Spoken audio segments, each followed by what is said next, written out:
Halo, Assalamualaikum warahmatullahi wabarakatuh.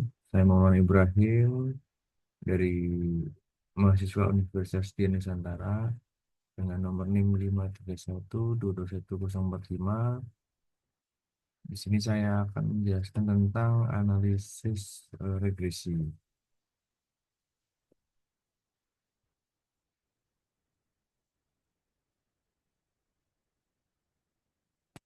Pertama yaitu pendahuluan.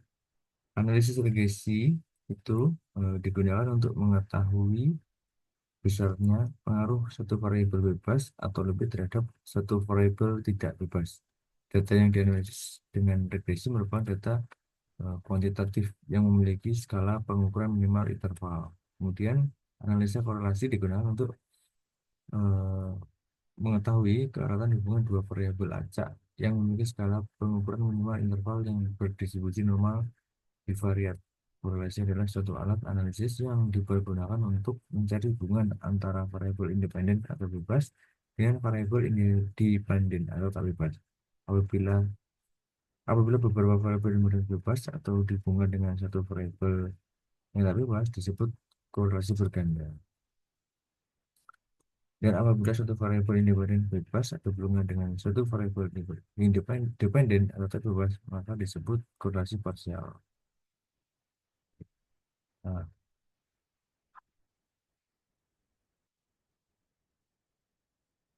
dengan kata lain, analisa regresi menjawab bagaimana pola hubungan variabel-variabel dan analisa korelasi menjawab bagaimana keeratan hubungan yang diterangkan dalam persamaan regresi.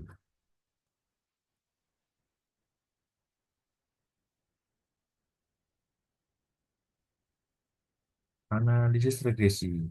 Untuk menentukan sebuah analisis regresi, maka tentukan dulu variabel bebasnya atau independen variabel disimbolkan dengan X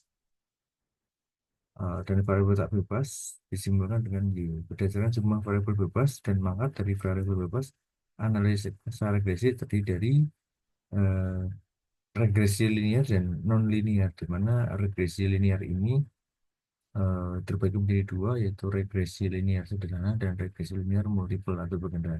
Sedangkan untuk regresi non linear terbagi menjadi dua, yaitu regresi non linear sederhana dan regresi non linear multiple atau berganda. Untuk hal ini kita akan membahas tentang regresi linear sederhana. Regresi linear sederhana, model persamaannya seperti yang nampak di tampilan ini, yaitu Y sama dengan alpha ditambah beta X tambah E. Atau ini model simbolnya adalah Y sama dengan A plus BX tambah E. Nah, A dan B adalah estimate value untuk alpha dan beta. A adalah konstanta secara grafik menunjukkan intercept. B adalah koefisien regresi yang menunjukkan besarnya pengaruh X terhadap Y secara grafik menunjukkan slope atau kemungkinan regresi.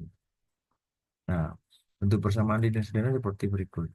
Y aksen sama dengan A plus B dikali X, di mana nilai Y adalah nilai estimate variabel terikat, A adalah titik potong garis regresi pada sumbu Y, nilai estimate Y aksen bila X sama dengan 0, dan B adalah gradien garis regresi, perubahan nilai estimate Y aksen persatuan perubahan nilai X, mana X adalah nilai variabel bebas.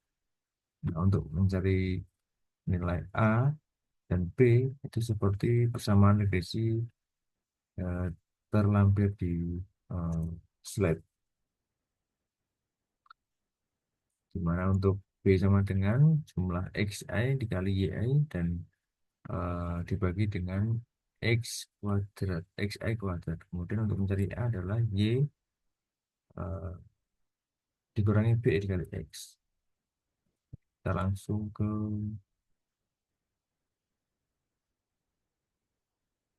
contoh soal. Di sini ada tabel. Berikut adalah contoh soal dari regresi. Nomor siswa dimulai dari nomor 1 sampai dengan 10. Kemudian terdapat nilai matematika yang dianggap sebagai XI dan nilai fisika yang dianggap sebagai YI dari 10 nomor siswa. Kemudian ada pertanyaan, diketahui jumlah sebuah siswa dengan matematika dan fisika serta tabel di samping. A. Tentukan koefisien determinasi. B. Tentukan nilai N dan B. Dan C. Masukkan ke persamaan reaksi dan tentukan nilai X jika X sama dengan 3 dan X sama dengan 5. Nah, dari sini, yang pertama, itu kita buat tabel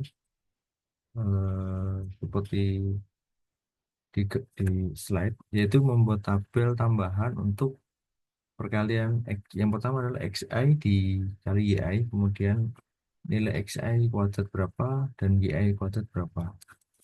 Kemudian di sini eh, kolom bawah juga kita tambahkan, itu total dari xi berapa, total dari yi berapa, kemudian total dari xi dikali y berapa, kemudian total dari xi kuadrat, kemudian eh, total dari y kuadrat. Dari sini yang pertama A itu tentukan koefisien determinasi, yaitu dengan rumus seperti berikut. Kuadrat sama dengan N dikali jumlah xi dikali y dikurangi jumlah xi dikali y kemudian dikuadratkan dibagi dengan akar N dikali jumlah xi kuadrat dikurangi eh, jumlah xi dikuadratkan. Kemudian N dikali N dikali jumlah yi kuadrat dikurangi jumlah yi dikuadratkan. Dari hasil perkalian tersebut, jadi N-nya ini adalah 10. N-nya adalah 10, kemudian jumlah xi dikali yi sama dengan 74771 dikurangi 929 dan seterusnya. Kemudian R sama dengan R kuadrat sama dengan 0,73. Nah, untuk nilai koefisien determinasi adalah X sama dengan akar dari 0,73. Akar sama dengan 0,85. Nah, kemudian selanjutnya adalah tentukan nilai A dan B. Untuk menentukan nilai A dan B, kita cari dulu nilai B dengan cara yaitu jumlah XI YI dibagi dengan jumlah XI kuadrat. Jadi di sini dapat nilai B-nya adalah 0,86. Kemudian A-nya adalah kita cari rumus Y aksen dulu. Y aksen yang mana total jumlah YI dibagi N, yaitu 80,3. Kemudian kita mencari X aksen, yaitu jumlah XI dibagi N, itu sama dengan 92,9. N-nya adalah 10. Nah, kemudian eh,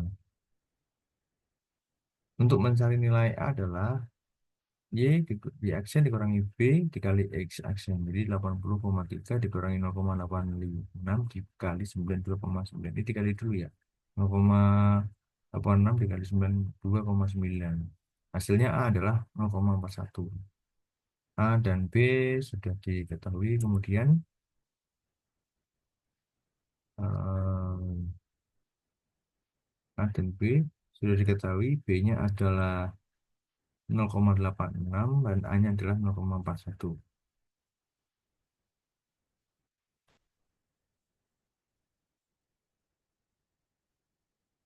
Kemudian kita masukkan ke persamaan regresi, yaitu Y aksen sama dengan A plus BX. Ya, kita masukkan. Tentukan nilai X jika X sama dengan 3 dan X sama dengan 5, yaitu yang pertama, jika nilai X sama dengan 3, maka Y aksen sama dengan A ditambah B dikali X. Nilai A-nya adalah 0,41 ditambah 0,86 dikali 3, X-nya adalah 3. Jadi Y aksen sama dengan 2,99. Dan jika X sama dengan 5, maka Y aksen atau sama dengan A plus B kali X. X-nya sama dengan 5. Jadi 0,41 ditambah 0,86 dikali 5.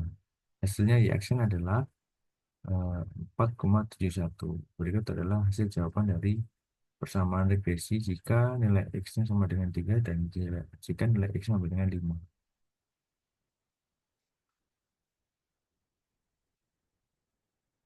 Oke, sekian dari saya. Assalamualaikum warahmatullahi wabarakatuh.